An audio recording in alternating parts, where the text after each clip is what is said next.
So let's talk about how to create a GitHub account. All right. So for that, I'm opening a new browser over here.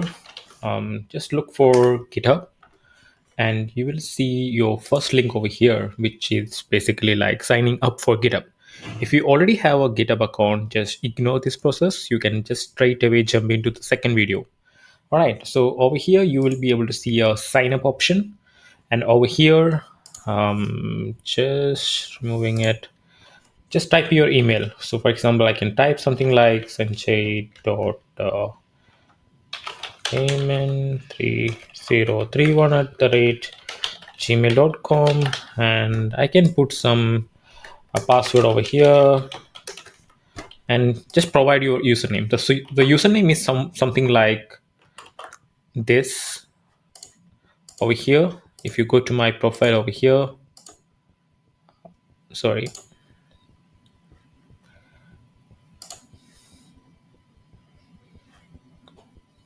So this looks somewhat like this. So Sanjay hyphen KV. So when you create a social profile like this, just try to make it unique across all your social media profile. So that would be easy for people to search engine to indexing you. So you will be able to see your profile when somebody Google for you or something like that. So make sure that you give some username which is pretty attractive and which is not that complicated for you. So I can create something like San KV just for the time being, and select your country. Currently, I'm living in Sydney, so Australia. And you can also enable for opt in for email preference and click on continue. Upon this, you will be asking to verify your account. You can just save your thing. No thanks. Visual puzzle. Price on the left held by Globe.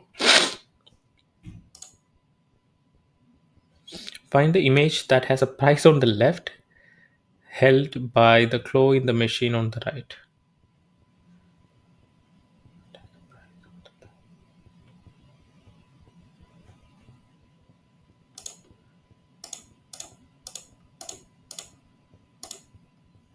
All right, this looks similar, right? So you submit it, we just verify your account.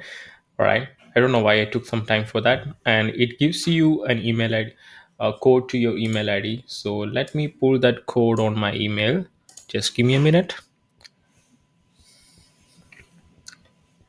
All right, so I just received a code to my number, and I'm just pasting it over here and click on continue. Now you will ask you to authenticate with your username and password which you have been given. So now going forward, we will be using this account for your entire purpose of beautifying your GitHub profile. At the moment, it's very bland and empty, right? So you can see this and.kv is the account name for this, and you have created your beautiful GitHub account. And you can see this is how it looks like when you just start with it, just planned. Now from a journey from here to here,